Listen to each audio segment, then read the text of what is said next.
Halo, selamat sore Om Botakers. Kembali lagi bersama saya Om Botak dan sore hari ini kita akan kedatangan tamu spesial ya dari Om Filsa Budi ya. Kita akan bahas soal packaging untuk pelaku UMKM karena beliau ini adalah pakarnya ya di dalam bidang packaging. Kita lihat sudah masuk belum? Ah, sudah ya. Oke, siap siap siap. Kita minta dia untuk join.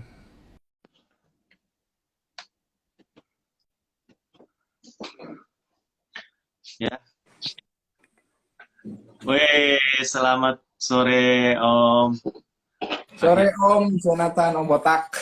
Iya, siap. Suaranya jelas nggak teman-teman? Yang ikut ini suaranya jelas? Apakah bisa mendengar suara kami dengan jelas? Yes. Jelas, jelas, jelas ini kok. Di sini juga jelas. Jelas ya, jelas ya. Ya. Apa kabar nih? Powernya itu yang melambat Om. Powernya masih puasa. Oh, powernya ya? Wah, nggak apa-apa. Nanti pas buka, kita tinggal buka, kita makan cemilan apa? Peye kepiting mungkin ya dari Ah, Kampung Timur biar biar semangatnya nambah lagi. mantap. Kita ngobrolin apa nih Om? Ya, oke. Mungkin teman-teman di sini ada yang belum kenal ya, jadi mungkin kita kenalan dulu ya, karena tak kenal maka tak sayang, ya. Dengan uh, panggilannya apa ya, Mas, Om? Ya, kalau saya biasa panggil Om, soalnya saya dipanggil Om juga, jadi saya Ya, nggak mau Om. Om kalian. aja, Om, Om. Om. Ya, Om Filsa nih ya. Ya. Boleh kenalin nih backgroundnya ya teman-teman pasti sebelumnya kalau tampangnya familiar ini YouTuber cukup terkenal ya, udah pernah masuk channelnya Christina Lee juga view-nya udah banyak banget kalau saya lihat ya.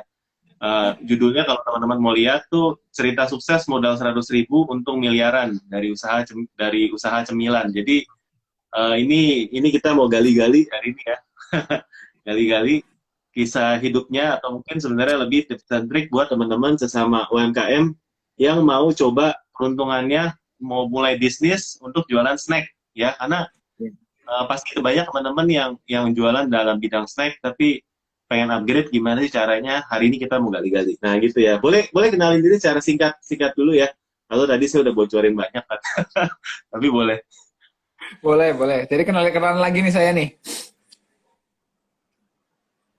Ya, halo, Ya. selamat sore teman-teman semua yang nonton live ini.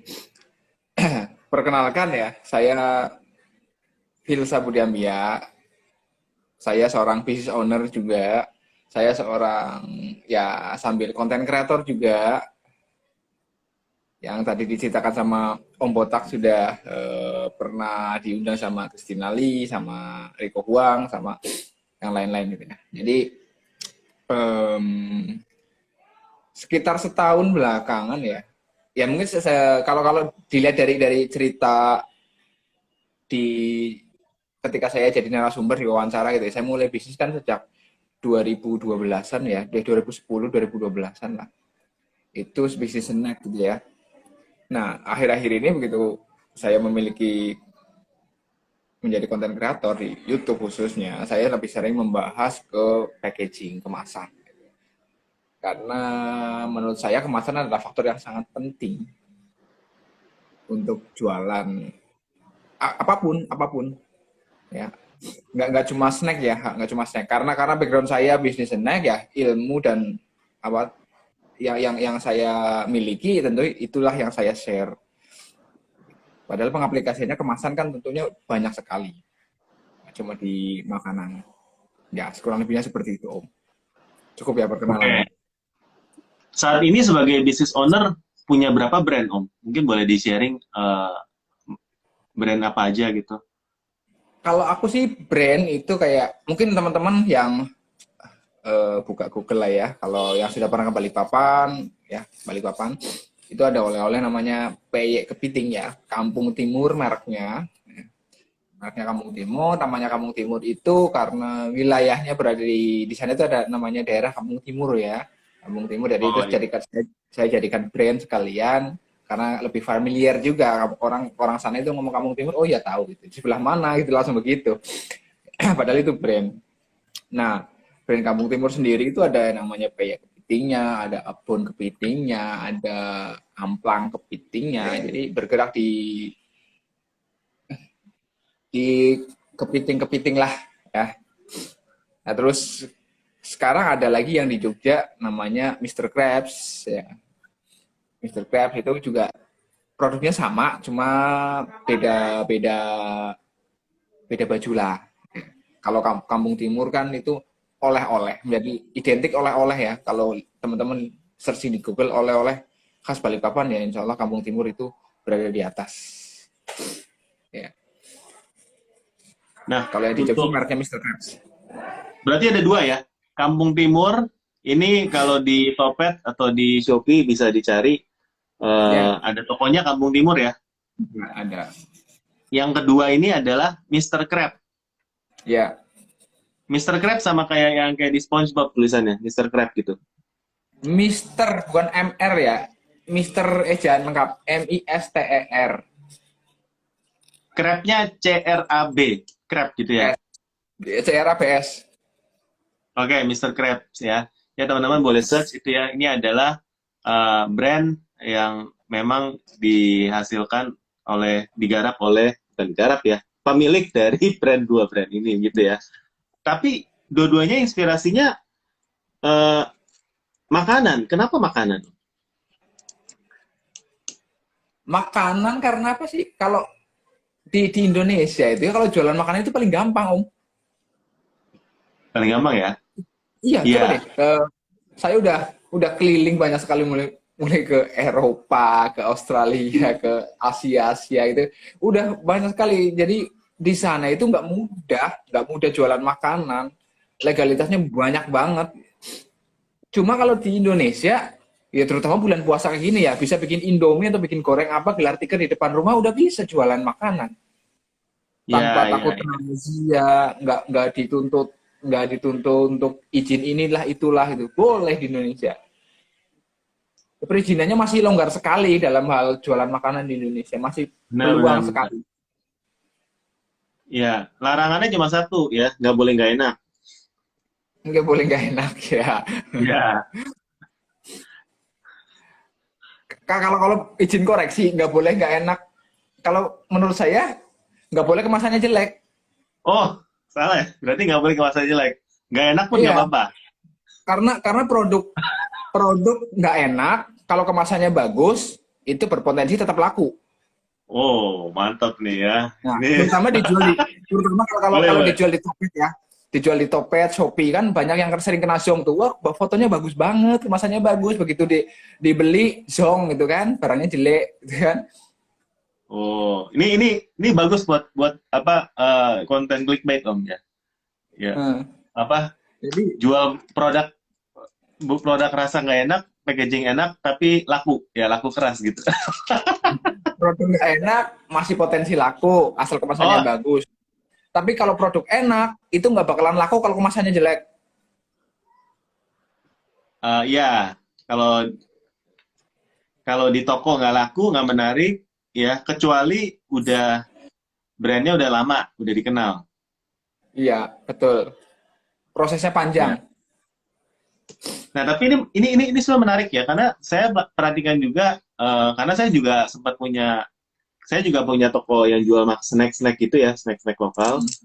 Em, Memang saya baru buat itu waktu COVID, ya karena waktu COVID kepikirannya apa nih yang memang cepet ya tokonya, buat cepet ya. Saya tahu ya, kita semua perlu makan, jadi saya buat toko untuk jual bahan baking, saya jual toko buat snack, saya jual frozen, saya jual daging gitu ya. Jadi memang saya lihat ya industri makanan ini cepat buka tapi cepat tutup ya. Karena orang langsung kepikiran, buka nih gampang nih apalagi yang bisa masak ya dia bisa jual masakannya sendiri. Nah, jadi makanan ini memang sangat-sangat menarik ya Om ya untuk digarap ya, terutama buat teman-teman UKM ya yang memang lagi cari penghasilan tambahan dan di rumah. Tapi emang bisa Om, maksudnya kayak kita lagi ngomong ya, ada anak mahasiswa lah ya, pengen cari penghasilan tambahan, ya udah deh saya mau buat snack aja. Apa semudah itu gitu? Maksudnya harus kuantiti banyak kah atau snacknya harus diproses secara pabrikan kah atau gimana sih sebenarnya mulai step awal-awalnya itu untuk teman-teman yang baru mulai nih, yang lagi dengerin ini mungkin udah kepikirannya saya mau snack nih, cuman kayaknya kok ribet ya, mesti pabrik ya, izinnya harus mahal ya. Apa sebenarnya memang seperti itu atau sebenarnya itu mitos gitu? Gini ya, kenapa bisnis snack itu saya bilang sangat potensial? Karena pertama, bisnis snack itu tidak memerlukan modal yang besar. Ya, simak cerita saya yang di YouTube-nya Christina Lee itu benar-benar modal 100.000. Ya, kalau kita jualan di pinggir jalan, kita sewa tempat, sewa udah bayar di depan kan, nggak mungkin kita bayar di belakang kan. Nah terus kita bikin gerobak, bikin booth, beli peralatan baru, beli alat-alat, beli bahan baku baru gitu ya. Apalagi kalau kafe-kafe gitu kita beli interior, beli apa kursi-kursi, itu modalnya cukup gede. Sementara kalau kita jualan snack, ya, entah kita produksi sendiri ataupun kita repack, itu modal sesimpel-simpelnya. Cuma modal 100.000. Dulu saya modal 100.000 cuma kayak sealernya aja pinjem ke tetangga. 100.000 itu cuma buat beli kacang waktu itu kan waktu itu sampai kacang jualannya pertama sama tepung. Nah, kompor memanfaatkan kompor yang ada di rumah waktu itu. Nah, cuma beli plastik satu roll berapa sih, cuma 20.000, potong-potong sendiri pakai gunting, baru di hand sealernya itu pinjam ke tetangga, udah jualan. Nah, dengan modal sesimpel-simpelnya jualnya bisa kemana aja, nggak cuma di satu ruas jalan gitu kan, satu ruas jalan nungguin berapa trafiknya orang 1 menit berapa, itu teorinya kan begitu ya. Kalau mau buka warung ya kita tungguin dulu seminggu gitu kan, berapa mobil lewat 1 menit berapa motor, keramaiannya berapa, jam berapa, titiknya, alah ribet amat sih, udah. keburu nggak jualan. Pikir Iya, enggak, kalau itu yang teori-teori kan begitu kan pada kan. Nah, sementara kalau yang praktisi lama amat sih, jualan aja deh. Kita kemas udah produksi terus dikemas yang sebagus yang kita bisa, udahlah jualan, titipkan mulai ke toko-toko tetangga, ke tokonya Bu Haji lah atau tokonya Pak Haji yang dekat-dekat rumah dulu, yang nggak kritis mengenai perizinan. Nah kalau yang kritis-kritis kan kayak retail semi modern, semua modern itu kan kritis ya, perizinan mulai PRT, halal, BPOM dan seterusnya. Jadi dia jualan gitu-gitu dulu, atau kan mungkin jualan melalui Shopee, Topet, ya marketplace. Itu kan langsung jualnya langsung ke end user kan? Iya. Nah itu bisa juga itu. Namanya perizinan itu kan cuma ditanyakan ketika kita masuk ke toko. Karena apa? Karena toko itu merasa khawatir kalau terjadi sidak oleh dinas-dinas terkait, kesehatan lah, MUI lah, gitu kan mereka rutin sidak kalau terutama kalau mau Ramadan begini kemarin ya, menjelang puasa mereka sidak barang-barang yang nggak ada halal, barang jualan mereka yang nggak ada halalnya pasti akan ditegur, yang jualan barang masih udah expire pasti ditegur gitu. Tegurannya cukup keras, jadi toko-toko itu juga pada takut. Makanya kalau orang yang menitip barangnya di toko, tentunya yang ditanya perizinannya dulu. Tapi kalau di marketplace kan bisa langsung jualan sendiri. Nah terus kalau misalkan mungkin di setiap kota, teman-teman yang nonton ini, setiap kota itu pasti ada yang jualan snack curah di pasar biasanya tuh, yang kiloan tuh. Iya, iya. Satu bal itu. Nah itu kan sering saya tutorial kan di konten YouTube tuh. Nah, beli satu bal gitu kan, itu kan juga sudah ada PIRT-nya, ada perizinannya, lebih boleh lah pakai itu. Boleh pakai itu, kalau bisa ketemuin bisa izin juga, izin dulu ke mereka gitu. Kalau enggak ya tuh udahlah jualan aja, lebih baik minta maaf daripada minta izin. Karena kalau minta izin kelamaan, ribet kan. Nah, kalau Tapi ditegur baru minta maaf.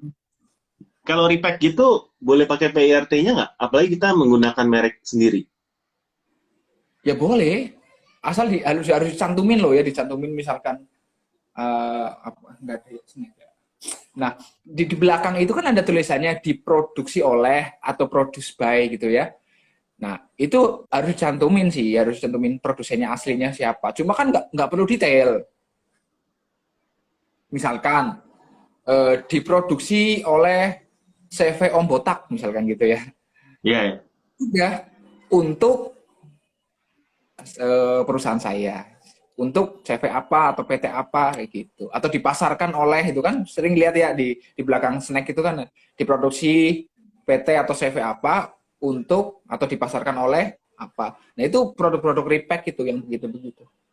Hmm. Jadi sebenarnya peluang bisnisnya apa banyak sekali ya seperti ini ya. Tadi kalau kalau apa Om Bilsa bilang masalah repack dari yang jual kiloan mah itu kayaknya udah mudah banget. Kita punya 100.000 sekarang juga udah bisa. Buat tokonya dulu, foto-foto dulu, pasang dulu. Nanti kalau laku baru beli. Ya. Ya kan daripada beli sebal, belum tahu laku atau enggak, keburu melempem, ya kan? Ya, Yang penting plastiknya sama sablonannya atau stikernya udah siap. Ketika ada yang beli, baru kita tempel packing kirim ya. iya betul. Langsung nih, kita buka toko snacknya. Jadi teman-teman sebenarnya prinsipnya sih jangan takut sama modal, ya karena modalnya tuh kecil. Anggap kalian tuh beli snack itu buat snack sendiri gitu ya. Modalnya sekecil itu teman-teman. Ya yang penting mulai coba belajar. Mau dijual di offline, ya apalagi kalau sekarang kita sebenarnya fokusnya jualan di marketplace, bangun brand sendiri itu sangat mudah. Nah ya, nah jadi itu tipsnya dari ini baru baru awalnya udah daging nih ya. Ini bukan snack nih kita topik hari ini, tapi daging sebenarnya. Karena snacknya ada daging ya. Ini kepiting ini snacknya guys. Ya, nah sebenarnya ya mungkin pertanyaan yang paling sering ditanyain sama teman-teman tuh pertama tadi itu ya. Yang kedua mungkin kalau kita mau ngurus perizinannya, seberapa sulit sih untuk ngurus? Pakai duit nggak sih? Sekarang sih nggak sulit ya, kalau kalau makanan ya, kalau makanan pertama izin. Sekarang, untuk sekarang yang wajib itu adalah ya PIT, itu wajib, sama halal ya, itu wajib sudah. Lebih lebih mudah mana? PRT harusnya. PIRT sama-sama nggak mudah, nggak susah juga, karena PIRT itu dinas kesehatan ya, DKK kota setempat yang mengeluarkan. Nah, cepat atau lambatnya tergantung oknumnya lagi, ya kan, yang bertugas di situ. Ya. Tapi rata-rata kebanyakan cepet aja sih, cepet aja. Cepat Karena ya. demand permintaan nomor PIRT itu di setiap daerah itu banyak, biasanya cepat. Mereka kumpulkan dulu sekitar 50 orang, baru diadakan kayak seminar kayak gitulah, penyuluhan gitu. Nah, setelah itu baru sertifikasi. Ini biayanya cuma 150.000 kalau nggak salah, PIRT. Itu mereka perlu sampai survei ke tempat produksinya atau Ya, cuma lihat sampelnya aja cukup? iya dong, harus survei. Oh, harus survei. Persyarat survei. Kalau kita cuma istilahnya maklon, cuma dari curah kita jadikan ini. Apa yang mau disurvei, Om? Nggak ada yang disurvei. Kalau kalau kita maklon, mereka biasanya minta fotokopi PIRT-nya produsennya Oh, kalau produsennya sebagai mau ngasih. referensi. Makanya saya himbau kalau mau repacking, kalau bisa ya temui ownernya, temui yang punya ininya, produsennya. Kalau bisa. Kalau susah jauh ini produsennya jauh, udahlah jualan aja dulu. Ya, minta maaf nanti ya. Iya, baru minta maaf. Ya, ya. Iya, Kalau maaf ya halal kemarin susah dicari. Gimana Om? kalau untuk sertifikat halal juga sama dengan PRT ya, step-stepnya. Halal itu biayanya kurang lebih 1 jutaan. Oh, lebih mahal. Itu kan tadi Ya, 150. Ini nah, beda kota dulu beda nggak? Atau sama? sama aja sih, sama provinsi itu. Nah, dulu itu kan di bawahnya MUI ya. Jadi yang mensertifikasi itu MUI dulu. Tapi sejak sekarang, dulu karena kemarin 2019 apa ya, itu ada kasus ya, kasus produk produk UKM kita itu ditolak di salah satu negara Timur Tengah. Karena udah ngirim berkontainer-kontainer sampai sana itu ditolak gara-gara halal gitu kan. Mereka itu ya ceritanya gini, mereka itu nggak tahu ini halal siapa, yang you punya itu you punya halal itu apa, ini ada halalnya, ini siapa yang mengeluarkan, itu MUI siapa gitu, MUI lembaga kami nggak percaya dengan lembaga, kami percaya sama negara, tuh kembali ini barang itu ya, padahal ya kalau di Indonesia yang kompetennya kan di situ di MUI-nya, tapi kan MUI itu lembaga bukan negara, jadi per 2019 itu sudah di bawah naungannya Departemen Agama sekarang Om. Jadi yang di Oh, lapangan yang survei yang mensertifikasi MUI, tapi stempel akhirnya itu Depak. jadi Masuk lebih ke panjang prosesnya, Om. masuk ke birokrasi tahu sendirilah. Gila Ini aja. ada jalan untuk mempermudah nggak? Maksudnya kayak aplikasi gitu ya. Maksudnya zaman sekarang apa bisa apply pakai aplikasi aja gitu, kita tinggal nunggu di rumah. Apply-nya bisa pakai aplikasi Om. Cuma tetap ada survei kan. Kayak kalau di Muslim itu pertanggungjawaban halal kan nggak semudah itu. Jadi kita mau nembak atau apa nggak bisa. Jadi mereka harus memastikan benar-benar kayak kayak apa ya, kayak saya dulu di sertifikasi halal itu produknya, itu di surveinya benar-benar dari nol. Jadi saya memakai minyak apa misalkan ya, misalkan pakai minyak apa, bimoli misalkan. Buktinya mana? Kamu pakai bimoli. Jadi kemasan sisa selama sebulan, 2 atau 3 bulan ke belakang, ya, 2 atau 3 bulan yang lalu jangan dibuang, Udah. kumpulin di gudang itu. Jadi ini loh buktinya saya pakai kemasan bimoli, itu kemasannya udah banyak banget tuh, 3 bulan nggak saya buang. Ah baru mereka fix, oke, minyaknya benar pakai bimoli berarti itu nggak sembarang, nggak cuma begitu mau disurvei baru beli gitu kan, nggak. Nah terus yang lain garamnya juga pakai merek apa, ada halalnya nggak, terbukti nggak pakai itu selama beberapa bulan itu. Terus minyak tepungnya, terus apanya semuanya benar-benar clear gitu. Wow. Dan sekali dapat sertifikat itu seumur hidup atau ada periodenya? Ada periodenya, ada perpanjangan. Kalau halal sekitar berapa ya sekarang ya? 2 tahun apa ya? Perpanjang gitu. 2 tahun atau 5 tahun ya? Saya lama nggak ngurusin itu sih, yang ngurusin legal di usaha saya itu ada sendiri. Wah, berarti udah timnya udah banyak nih, mantap ya. Berarti ya itu buat teman-teman ya, nggak susah, tapi memang harus dijalanin ya. Step-stepnya itu harus dijalanin. Jadi kalau dibilang ribet atau enggak, ya enggak. Asal udah tahu, pasti yang berikutnya akan lebih mudah.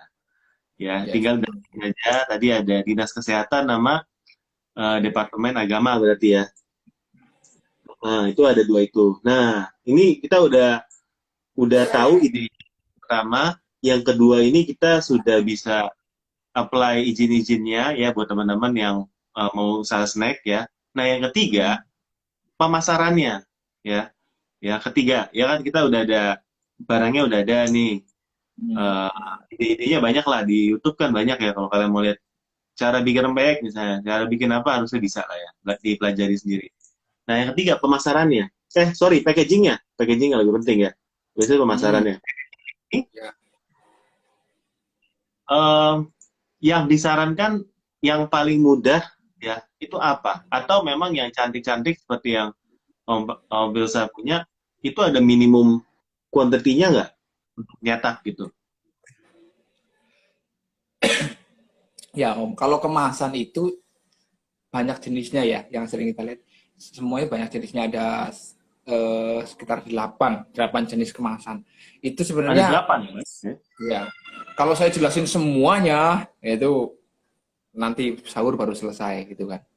Oh, kalau gitu yang paling mudah dulu deh. Misalnya kita mau bikin kalau Lebaran gini kan yang laku coklat, ya kan? Coklat yang Ya. Hmm. apa?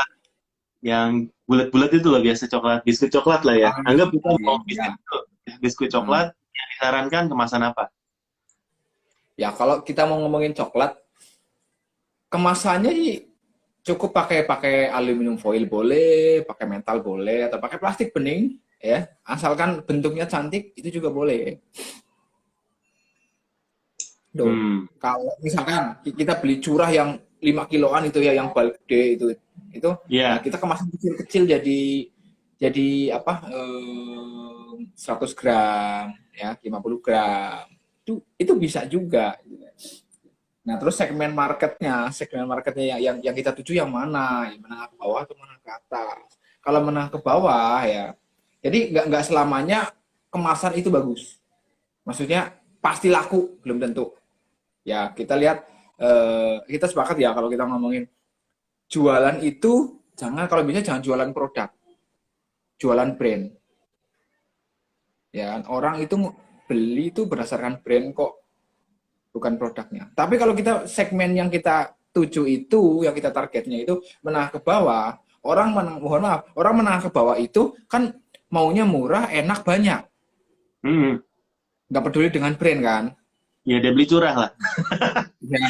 Nah, itu nggak bisa kita cari untung banyak-banyak di situ, nggak bisa. Jadi kita strateginya kita jual lebih masif aja, ya, cari untung dengan kemasan mungkin ya dengan budget minimal tapi kemasannya sudah cukup catching lah gitu, tapi itu nggak terlalu aluminium foil full print kayak Ciki, Citato, taruh kayak gitu, itu mahal sekali kan. Nah, kita cukup pakai yang bening, pakai stiker udah cukup. Nah, tinggal kita pemasarannya lagi, distribusinya sampai mana itu kan. Jual lebih banyak, lebih cuannya lebih banyak juga. Kalau pakai plastik sama stiker harusnya minimal sekali ya modalnya. Tinggal ngeprint stiker yang ada logonya sama informasi di dalam, sama plastiknya tinggal beli online misalnya, kalau nggak di toko plastik atau pakai seal, harusnya udah jadi gitu ya Om ya. Iya lah, itu di konten-konten YouTube saya kan, saya sering Ya. mentutorial kali itu. Modalnya segini nih, duit segini nih, beli plastik yuk, beli ini yuk itu. Jadi Berarti teman-teman nih yang belum subscribe, nah harus subscribe ya. Tinggal dicari ya, namanya Filsa Budi. ambil. Udah ketemu. Pokoknya kalau Filsa Budi udah ketemu. Tadi saya tes, ketik 2 itu udah ketemu ya. Ya, jangan lupa subscribe kalau udah kayak gitu ya. Nah, jadi mudah banget ya kalau seperti itu ya. Nah, yang saya penasaran sebenarnya ininya sih Om. Pengawetnya ya, atau apa biasanya silika gelnya itu perlu nggak ya untuk makanannya? Dan itu ilmunya gimana ya? Karena kan kita harus tentuin expired date-nya, terus kita harus tahu packaging ini bisa bikin makanannya remuk atau enggak nanti di jalan. Apalagi kita kan jualannya online, harus kirim pakai kardus ya kan. Kalau jualan rembek nanti di sana udah jadi butiran kan nggak menarik gitu ya. Maksudnya strateginya seperti apa dari kemasan? Nah, Harus dikasih angin atau enggak? Dan yang kedua, pengawet. pengawet. Ya. Nah, pengawet itu variabelnya banyak Om. Nggak cuma satu teknik. Jadi saling berkaitan.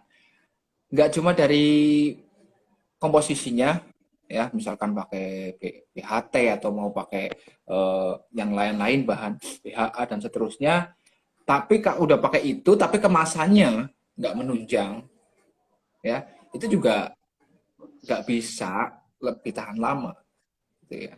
Terus cara kita handlingnya itu gimana, cara produksinya gitu kan, bakterinya pada nempel apa enggak, atau terus kita cara masaknya itu jorok atau enggak, pakai masker atau sarung tangan atau enggak ya. Oh, pengaruh Terus ya?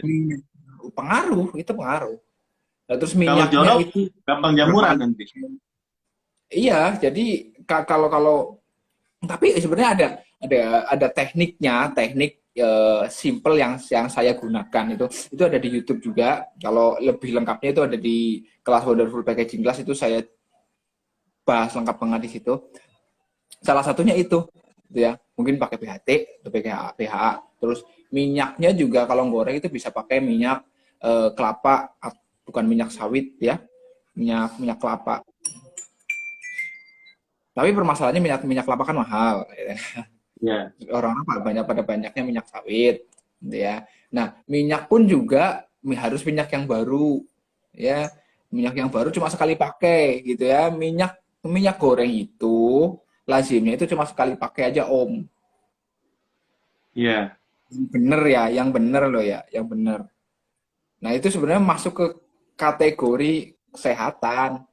Makanya di luar negeri nggak ada makanan murah. Karena dia mengikuti itu gitu kan. Cuma kalau di Indonesia demand-nya banyak, maunya murah, ya udah pakai minyak yang udah hitam aja, dipakai aja buat goreng-goreng. Ya kan, dijual di pinggir jalan, yang penting laku, jual 1.000-an, 2.000-an. Padahal minyak yang lebih dari sekali pakai itu 10 kali lipat menyebabkan kanker daripada rokok. Waduh. Ya. Rokok memang benar menyebabkan kanker, tapi ada yang jauh, yang 10 kali lipat menyebabkan kanker, yaitu apa? Minyak yang lebih dipakai dipakai lebih dari sekali. Apalagi yang udah hitam itulah di pinggir jalan, ya ampun, jangan deh. Gitu. Ini Makanya berarti saya kalau udah sering udah pakar makanan, industri makanan, berikutnya kalau di jalan lihat minyak yang udah hitam itu gimana tuh perasaannya? ya bagaimana? Ya, yang jelas saya pribadi saya nggak mau beli lah, nggak mau beli. Cuma kalau kalau kita melarang orang supaya jangan beli, kasihan juga dia lagi cari duit kan. Ya udahlah, minimal saya melindungi saya dan keluarga saya gitu aja. Ya, tapi ya rata-rata ya gorengan kayak gitu kan ya. Iya, Malah ya katanya karena orang kita maunya murah, Om. Murah, enak, banyak. murah. Iya. Iya. Nah, kalau diaplikasiin minyak yang berkali-kali pakai ini ke Hmm. makanan snack yang mau kita jual, ini nanti dari rasanya pengaruh atau dari ketahanannya, dari expirednya, dari mananya ini pengaruhnya? Kalau mau ngirit bahan nih berarti ya, Mirip hari gimana maksudnya? pakai minyak yang berkali-kali. Oh iya, pakai minyak berkali-kali, terus minyak yang curah gitu. Wah itu lumayan profitnya, jadi menjawab lah gitu. Orang maunya harga 1.000 misalkan ya, ya udah. Orang maunya harga 1.000, tapi apa? Kita pakai minyak yang baru atau produk-produk bahan baku, komposisi bahan bakunya itu pakai yang premium, ya jelas nggak masuk, HPP-nya tinggi kan. Ya udah, kita carikan aja, kita ya, yang penting adalah kelihatan wujudnya gitu, bisa dimakan dan rasanya cukup cukup enak, walaupun ya di belakangnya ya jangka panjangnya merusak kesehatan juga. Ya mau nggak mau lah kita terima orang masyarakat Indonesia masih seperti itu. Berarti teman-teman nih pesan moralnya, kalau memang kita ingin berjualan ya kita harus memperhatikan dari segi bahan-bahan untuk karena kita punya tanggung jawab moral juga ke konsumen kita yang beli ya, gitu ya Om ya. Ya. HPP-nya tinggi Om. Jadi kalau kayak gitu HPP-nya kan jadi tinggi. HPP-nya tinggi Tinggi. nggak bisa jual murah dong. Iya, Jualnya nggak mahal bisa. kan? Nggak bisa. Jualnya nggak mahal. Nah, kalau jual mahal, kemasannya jelek, nggak akan laku. Makanya kemasan itu penting. Bahkan lebih penting daripada rasa kan? Berarti yang poin yang kita dapat nih, kemasan lebih penting daripada rasa. Ya. Yes. Rasa nggak enak Ada masih bisa laku. ada studi kasus nggak Om? Ini mungkin buat teman-teman yang pernah ngambil kelasnya Om Pilsa gitu ya. Ya. Dari kemasannya tadinya seperti ini, lalu dirubah, omsetnya langsung naik, atau hanya dari foto aja atau gimana? Mungkin studi kasusnya. Dan banyak sekali murid saya di Solo gitu kan, dia jualan jualan jilbab itu biasa harganya 20.000, 25.000 gitu ya. Tapi begitu saya lihat kemasannya kayak gini aja, terus foto-fotonya kayak ini, terus begitu dirubah gitu ya, begitu dirubah dijualnya jadi 150.000 gitu kan. Buset. Ingat ya, mahal dan murah itu cuma persepsi. Hmm. Mahal dan murah itu cuma persepsi. Nah, eh, kayak di kasus jilbab itu, kalau jilbab berbranded kan ada nggak kestandaran harganya? Nggak, Nggak nggak ada ada ya. kan? Ya, Nggak ada. Terus ya saya kurang tahu ya terus terang, nggak. tapi ya namanya barang ya murah atau mahal tergantung persepsi value dari orang yang beli sih. Yes. Nah, saya mengajarkan mereka cintakanlah value, kemasannya dibagusin. Nah, terus kayak foto jangan sampai di lantai, awas loh kalau saya paling gua seneng kalau murid-murid saya, awas loh kalau kalian bisa sampai saya menemukan murid saya itu memposting foto di atas lantai, apalagi makanan, wah, enggak, akan saya marahi habis itu. Makanan kok difoto di atas lantai baru diposting dengan PD-nya itu loh ya kan. Ownernya aja nggak menghormati makanannya, apalagi orang lain gitu kan. Minimal di meja lah, masa di rumah nggak punya meja gitu. Gitu. Nah, yang kembali lagi yang ngejilbab itu ya, dari dia jualan di pasar gede Solo, dia mengeluh jual 25.000 dengan kemasan kayak gitu, kok masih ditawar mas itu, katanya kemahalan. ya udah dirubah. Jadi branding, metode pemasarannya dirubah juga, itu pakai seller dan seterusnya. Membuat brand baru dengan logo yang baru dan kemasan yang baru. Nah, begitu diluncurkan, ini kalau kemasannya kayak gini kira-kira harga berapa? Ya, studi case itu kan. Wah, itu paling enggak 150.000 itu gitu. Oh, 150.000. Orang sendiri yang menghargai, bukan bukan kita sebagai yang punya ini harganya segini gitu. Enggak. Cuma nunjukin kalau kayak gini, ini pantasnya ini berapa nih? Wah, kalau kemasannya kayak gitu ya paling nggak 150.000 itu. Nah, orang sendiri yang ngomong gitu kan. Terus orang tingkat kelayakannya, orang menilai itu layak dijual 150.000. Tapi terus kalau kita jual 100.000, itu murah apa mahal? Ya murah, diskon itu. Murah kan? Nah, Ya. gimana ceritanya coba? Jual 25.000 orang bilang mahal, jual 100.000 orang bilang murah. Ya kan? Saya jadi penasaran nih. Jilbab itu bisa dikemas kayak gimana ya? Bukannya jilbab itu ya paling foto produknya aja dibagusin, Ya, terus kemas nah, emosi. Intinya orang beli berdasarkan emosi kan. Ya kayak kayak jilbab apa tuh? Aduh yang baru tuh yang istri saya dari kemarin tuh dari kemarin-kemarin aku pengen beli jilbab ini itu. Jilbabnya itu harganya berapa ya? Yang paling murah 3 juta itu. Wih, Itu mahal merek ya? apa tuh? Kalau teman-teman yang nonton itu yang cewek-cewek ini jilbab apa ya? Merek apa tuh ya? Ada tuh itu.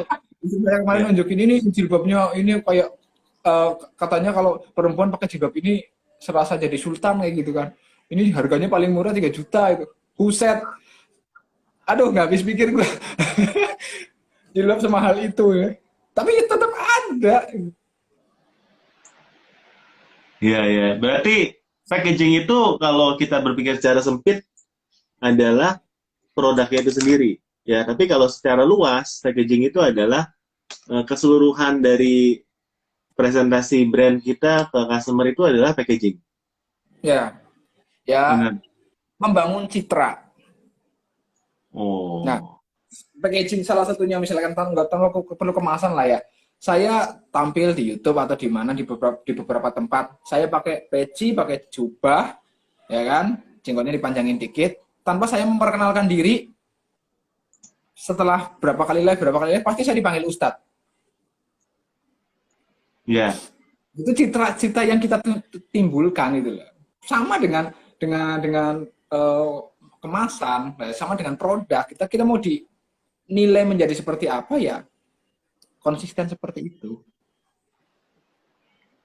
Berarti ini ilmunya udah bukan cuma sekedar fisik brand packaging ya, tapi lebih luas branding gitu ya.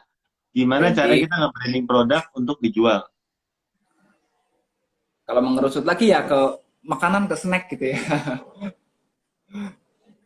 Ya, tapi menarik sih, nggak apa-apa. Maksudnya di secara luas juga menurut saya itu sangat penting ya. Karena Hmm. saya lihat ya generasi sekarang itu adalah generasi yang pinter gitu ya, nge-branding, packaging produk-produk jadi dan mereka bisa jual dengan mahal dibandingkan dengan mohon maaf ya bukan ini ya, tapi generasi kayak saya ke atas gitu ya, lebih berumur ya, kita jualan ya apa adanya gitu aja gitu. Ya. Jadi ada cerita nih Om. Saya baru ngeh gitu ya. Kenapa saya nggak lihat dari sisi itunya? Ada teman saya itu jualan itu kan. Dia bukan seorang influencer, bukan seorang konten kreator, follower juga nggak punya gitu kan. Di saat kayak dia bikin ngomong ketemu saya ngomong gini, di saat pandemi kayak gini itu jualan itu lagi enak-enaknya bro gitu. Kok bisa itu? Di saat semua orang itu bilangnya susah jualan pandemi kayak gini, enak-enaknya. Ya terus kenapa? Kok bisa itu? Saya jualan ini boom laku, jualan ini boom laku. Padahal saya nggak punya follower, saya channel YouTube aja nggak punya, sosmed aja nggak ada yang follow gitu kan. Tapi bisa. Terus kenapa? Nah iya saya mencari orang yang kayak kamu gitu kan. Sekarang dengan adanya pandemi kayak gini lahir influencer baru, ya, YouTuber baru, ya kan? Terus buzzer-buzzer baru. itu yang followernya tiba-tiba dengan waktu singkat melejit banyak. Ya udah, tinggal bayarin yang itu aja kan selesai. Ngapain saya harus cari follower gitu? Setan lah bilang. Iya bener juga ya gitu kan. Kalau yang para influencer yang followernya belum begitu banyak kan masih murah tuh kan. Ya udah, jualan itu aja ngapain? Dulu saya membuat produk itu ngiklan melalui koran, melalui TV, melalui TV lokal, TV nasional gitu. Itu mahal, bayarnya miliaran. Sekarang mereka orang itu nggak nonton itu, orang nontonnya di YouTube, nontonnya di TikTok gitu. Ya udah, kalau lihat orang yang TikToknya followernya banyak atau YouTube atau Instagramnya followernya lumayan, ya udah tinggal DM berapa. Terus kalau sebulan terus-terusan berapa kali posting berapa, gitu aja selesai. Ngapain saya nggak perlu terkenal, jadi produknya saya jadi laku. Iya ya, saya pikirnya kenapa saya nggak mikir sampai situ gitu. Bener juga itu. Jadi ngiklan gitu, ngiklan secara terus menerus itu penting gitu ya. Meskipun kita punya produk sendiri dan kita punya digital asset sendiri, ya tentunya beriklan ke tempatnya orang lain itu juga penting, perlu. Ya, itu membuat saya berpikir sih, ya memang content creator ini pas lagi masa COVID juga banyak banget ya. Ya Banyak. misalnya di ranahnya marketplace ya, juga yang sebelumnya nggak pernah ketinggalan tiba-tiba sekarang jadi banyak gitu menjamur gitu ya. Atau teman-teman yang tadinya dalam komunitas nggak pernah nge-branding, sekarang semua pelan-pelan kayak mau nge-branding dirinya sendiri. Ya tapi ya bagus, positif. Ya, saya rasa ya memang kita selain jualan barang ya kita harus jualan diri ya. Jual diri, benar.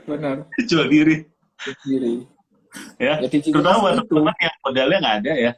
Ya kita jual diri dulu. Dan sekarang gini ya, kayak yang sering saya ajarkan itu ke orang, tolonglah gitu kan, maintain digital asetnya. Digital aset itu apa sih? Ya mungkin Facebook boleh, Instagram boleh, YouTube boleh, TikTok boleh. Cari follower, cari subscriber sebanyak-banyaknya. Karena itu yang bikin kamu selamat ke depannya. Sekarang di era pandemi kayak gini, COVID kayak gini, yang bisa selamat keluar dari lingkaran setan itu gitu kan. Itu yang UKM-UKM yang kreatif ya, yang kreatif, yang lebih banyak yang punya digital asset. Yang nggak punya digital asset tumbang, aset ditumbang. Ya walaupun teman-teman belum punya produk, ya digital asetnya lah. Ya, ayo kita membangun bisnis, membuat bisnis untuk barang untuk dijual. Selain itu juga kita maintain digital asetnya. Jangan malu kita tampil gitu kan. Misalkan aja joget-joget di TikTok itu nggak usah malu gitu. Yang penting cari sensasi dulu, cari follower dulu gitu kan. Udah followernya banyak, nanti gampang digiringnya gitu kan. Digiring untuk menjadi barang jualan itu mudah. Ya begitu banyaknya orang demi sebuah follower ya rela membuat konten-konten yang provokatif ya sehingga dibully seluruh Indonesia. Setelah sudah di penjara ataupun sudah ramai diperbincangkan dibully orang, tinggal klarifikasi, selesai. Tapi followernya udah terkandung banyak. Contoh lah, YouTuber waktu itu ada ribut Ferdian Paleka ya, yang YouTuber sampah itu, ya kan. Nah, dia dibully seluruh Indonesia Raya kan, sampai dipenjarakan. Nah, setelah penjara kan cuma berapa minggu kan. Nah, setelah keluar dia cuma bikin satu video yang minta maaf, gitu kan. Satu video durasi 4 menit, minta maaf saya atas ketidaktahuan saya, ternyata itu mengakibatkan seluruh gaduh seluruh Indonesia. Dengan ini saya mohon maaf, semaaf-maafnya, mohon keikhlasan untuk memaafkan saya. Selesai, cuma satu statement dengan klarifikasi itu, langsung simpatinya banyak dan followernya udah terkadung banyak. Wow. Gitu ya. Wah, itu contoh yang buruk ya. Itu salah satu contoh yang buruk aja ya kan. Itu ngomongin yang buruk aja bisa jadi begitu. Apalagi kalau kita yang baik gitu kan gitu. Iya. Nggak perlu lah kita bikin provokasi sampai kita di penjara baru viral. Janganlah ya kan. Kalau bisa yang positif tapi ya mengundang banyak pengikut gitu ya. Wow, ya ya. Jadi teman-teman tuh penting banget bangun branding atau packaging Hmm. untuk diri kita sendiri. Ya, karena zaman sekarang yang penting kan traffic ya. Jadi kalau Ya. teman-teman udah punya kolamnya, nanti mau jualan di sana itu bisa, ya. Yang penting Betul. kita konsisten aja, ya. Dan kalau memang yang tipenya pemalu, nggak bisa seperti ini Om ya. Bisa IG Live kan Hmm. nggak, memang nggak semua orang tuh bisa. Ya manfaatkanlah teman-temanmu yang memang udah punya kolam, ya dengan membayar iklan, ya, gitu. Ya, nggak bisa sekarang orang itu beli berdasarkan siapa yang punya. Ya, kalau lebih dia akan lebih sering membeli kalau tahu siapa yang punya, ada ikatan emosi. Dulu saya memang seorang pembisnis yang lahir dari bisnis dulu. Ya, jadi brand saya waktu itu terkenal duluan daripada sayanya. Ya kan orang pada banyak yang nggak tahu ini punya siapa, ternyata punya Vilsa itu enggak. Dulunya saya berpikiran ngapain saya perlu terkenal, jadi orang terkenal repot, kemana-mana ada yang minta tanda tangan, ada yang minta foto gitu kan, terus ya disanjung-sanjung sama orang, risih saya itu kan.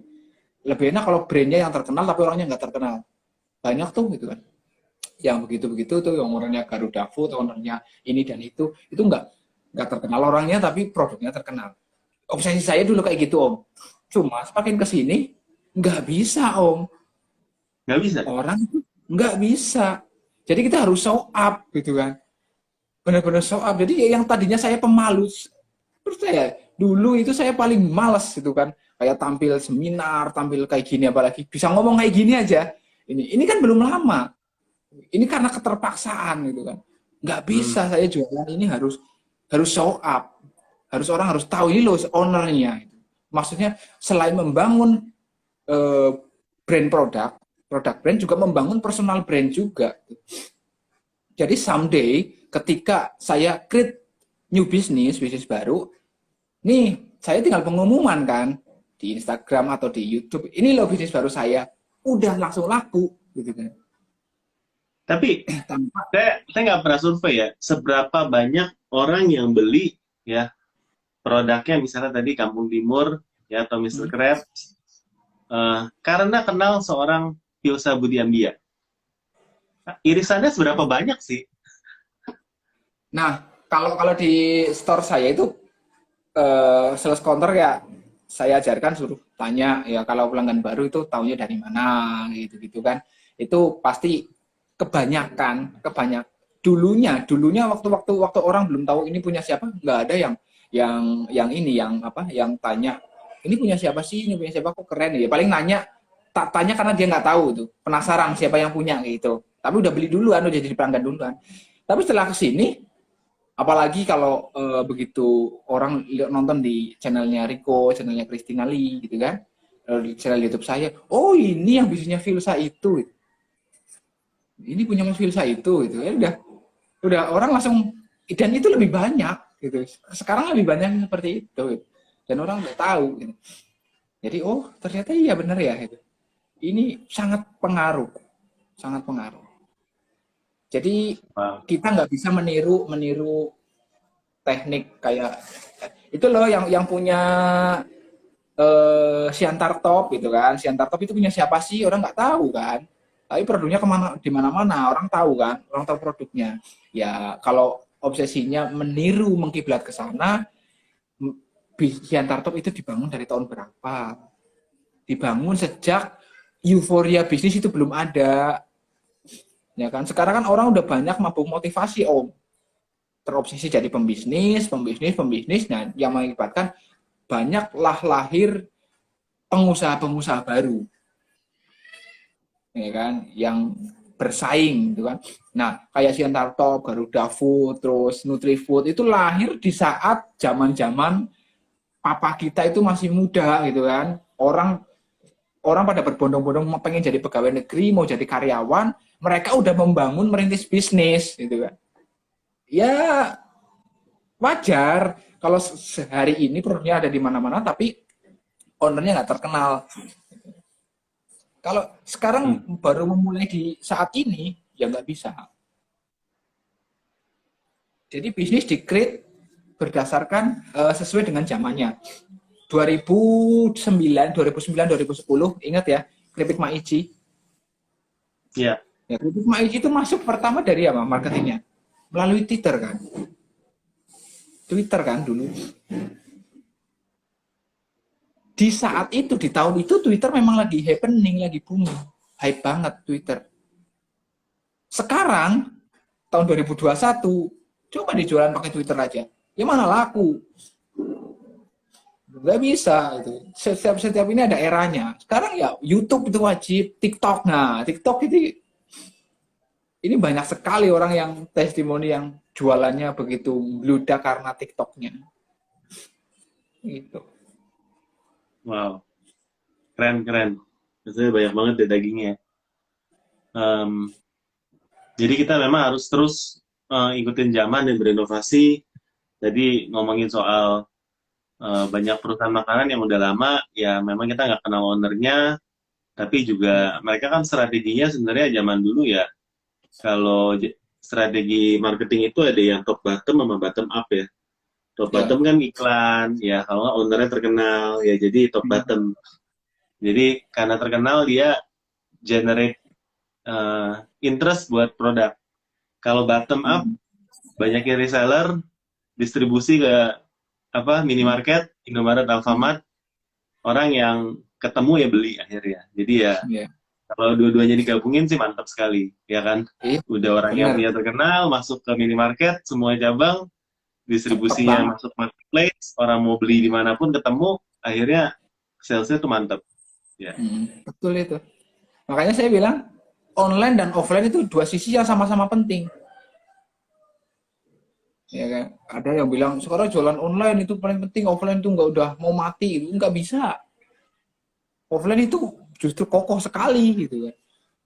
Online itu untuk akselerasi pakai online, tapi untuk menyetabilkan ya offline. Om, saya penasaran Om, sekarang bisnis snacknya ini antara online dan offline-nya perbandingannya berapa ya? Kalau yang oleh-oleh ini, yang di Kampung Timur itu mungkin 50-50 kali ya. 50-50? Okay. Saat ini, saat pandemi ya, karena orang nggak boleh kemana-mana, jadi orang ngordernya online, minta dikirim gitu aja. Iya. Tapi sebelum pandemi dulu ya, kebanyakan offline-nya malah. Offline ya, bayangin kayak...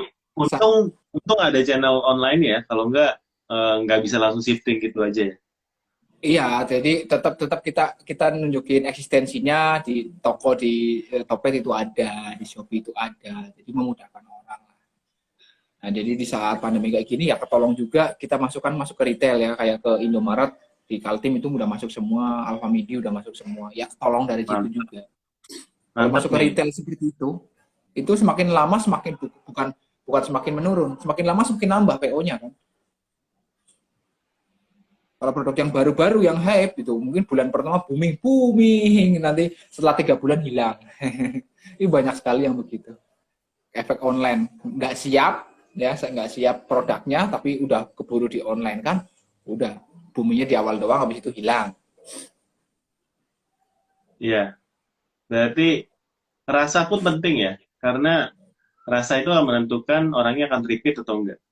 Yes, benar. Itu yang menentukan orangnya akan repeat atau enggak. Iya, yang kalau bikin yang menentukan orangnya beli atau enggak, yang menentukan orangnya beli atau enggak kemasannya. Setelah beli, kemasannya bagus nih, beli nih, ya kan. Sampai rumah dimakan, produknya nggak enak, nggak akan repeat. Tapi minimal kita udah laku di awal produknya kan, udah menang lah. Iya, jadi duit. Nah, begitu kalau dimakan di rumah ternyata enak, besok akan repeat dan akan merekomendasikan. Nah, siap. Om, ini satu kalimat terakhir Om buat nutup sesi kita pada sore hari ini. Mungkin boleh dikasih 1 kalimat, 2 kalimat boleh. Kalimat apa nih? Kalimat ini aja, mungkin motivasi atau buat teman-teman yang baru merintis industri makanan atau small business yang lain lah gitu. Ya, pesan saya buat teman-teman yang pengen mulai berbisnis, ya, kemasan adalah iklan 1 detik yang mempengaruhi orang untuk membeli.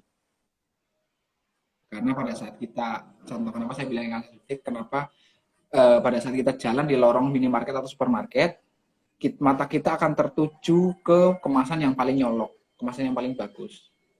Ya, itu kemasan balikkan 1 detik. Oleh karena itu, please tolong bagusin dulu kemasannya. Jangan berfokus di rasa dulu. Kemasannya setelah kemasan baru rasa. Gitu ya. Dan jangan lupa tonton YouTube saya karena di situ banyak sekali edukasi tentang kemasan. Yes, subscribe ya guys ya. Untuk di YouTube-nya Firsa Budi, follow Instagram-nya juga. Thank you banget Om sudah mau sharing kepada kita yang ngabuburit ini. Saya doakan untuk semua usahanya ya, untuk brand-brandnya laris terus ya. Dan juga terus kasih edukasi impact khususnya buat teman-teman UKM dalam packaging ya, secara fisik maupun secara branding. Sukses terus, thank you udah mau hadir di IG Live. Ya, yuk.